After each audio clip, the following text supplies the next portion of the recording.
राज्यसभा सांसद हैं श्री एस.सी. मिश्र, उनका इंटरव्यू देख रही थी, जिसमें उनसे बार बार मेरा उत्तराधिकारी के बारे में पूछा जा रहा था कि आपकी बहन जी का उत्तराधिकारी कौन होगा। तो उस चैनल को जो उनसे पूछ रहा था, उस चैनल के इंटरव्यू पूछने वाले को मैं ये बताना चाहती हूँ कि मेरा स्वास्थ्य अभी ठीक है, मुझे अभी किसी को भी अपना उत्तराधिकारी बनाने की ज़रूरत नहीं है। लेकिन जब मेरा स्वास्थ्य ठीक नहीं रहेगा तो तब मैं ज़रूर अपना उत्तराधिकारी घोषित कर दूंगी, ये भी मैं उनको बताना चाहती हूँ।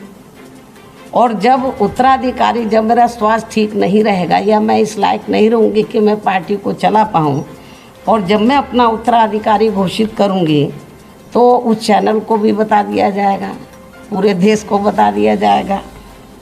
लेकिन जब मैं अपना उत्तराधिकारी घोषित करूँगी तो मेरा उत्तराधिकारी केवल दलित वर्ग से ही होगा। ये बात मैं कई बार कह चुकी हूँ और आज मैं इस बात को फिर दोहराना चाहती हूँ कि जब भी मैं अपनी पार्टी का उत्तराधिकारी बनाऊँगी या मेरा जो उत्तराधिकारी होगा तो वो केवल दलित वर्ग से ही होगा, जिन्होंने हर मुश्किल की घड़ी में मेरा व पार्टी का पूरी ईमानदारी व पूरे तन मन धन से साथ दिया है।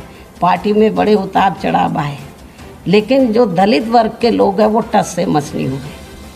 तो जब भी उत्तराधिकारी बनाया जाएगा, जब लगेगा कि मैं इस लायक नहीं हूँ, मेरा स्वास्थ्य खराब है, अभी तो मैं फिट हूँ बिल्कुल, और मुझे अभी वर्षों तक, काफ़ी वर्ष लगेंगे मुझे अनफिट होने के लिए, मैं तो फिट हूँ। और कुदरत की वजह से पिछले 2 साल से कोरोना चल रहा है और अभी भी कोई ख़त्म नहीं हुआ है, लेकिन मुझे तो कोई कोरोना जैसी भी बीमारी नहीं हुई। तो कहने का तात्पर्य ये है कि जो लोग इस किस्म का प्रचार करते हैं, बार बार मिश्रा जी को घेर रहे थे कि भाई उत्तराधिकारी, अभी तो मैं फिट हूँ बिल्कुल, स्वास्थ्य मेरा ठीक है। तो और उन्हें ये मालूम होना चाहिए, जब मान्यवर कांशीराम जी जीवित थे और जब तक वो ठीक रहे, उन्होंने अपना उत्तराधिकारी घोषित नहीं किया था। जब उनका स्वास्थ्य खराब होने लगा था तो तब उन्होंने मुझे अपना उत्तराधिकारी बनाया था। मीडिया अच्छी प्रकार से जानता है, लेकिन लोगों को गुमराह करने के लिए वो इस किस्म के वो हथकंडे इस्तेमाल करते हैं। तो इसलिए मेरा मीडिया को भी यही कहना है, और ख़ास तौर से कांग्रेस पार्टी को, कि ये जो इधर उधर की बातें कर रहे हैं बुकलेट के जरिए, बुकलेट हो या फिर नाटकबाजी करें या आए दिन आकर वो गांधी जी की प्रतिमा के नीचे बैठ जाएं, या फिर कहीं पर कोई अन्याय अत्याचार हो जाए तो वहाँ चले जाएं, तो इससे कुछ नाटकबाजी से होने वाला नहीं है। जनता सब जानती है, जनता को ये मालूम है कि यूपी में 4 बार मेरे नेतृत्व में सरकार बनी। तो बीएसपी ने, आपको मालूम है कि कभी भी वो अपना मैनिफेस्टो जारी नहीं करती है। बीएसपी दूसरी पार्टियों की तरह वो कभी भी अपना चुनावी घोषणा पत्र आदि जारी नहीं करती है, क्योंकि बीएसपी कहने में कम बल्कि कार्य करके दिखाने में ही ज़्यादा विश्वास रखती है।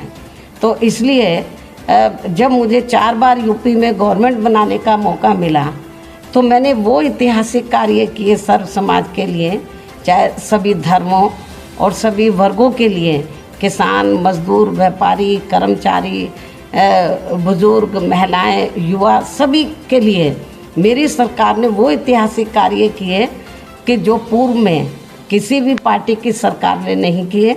अब जो वर्तमान में जो बीजेपी की सरकार है या पूर्व में सपा की सरकार रही, वही मेरी नीतियों को थोड़ी उनको अदल बदल के वो उनको घोषित करती है।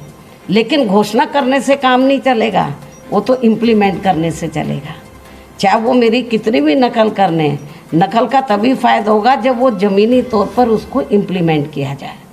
तो इसलिए मैं आपको ये बताना चाहती हूँ कि अब हालांकि ये चुनाव है, चुनाव नज़दीक आ रहा, कुछ ही महीने बचे हैं, इस किस्म के हथकंडे इस्तेमाल किए जाएंगे।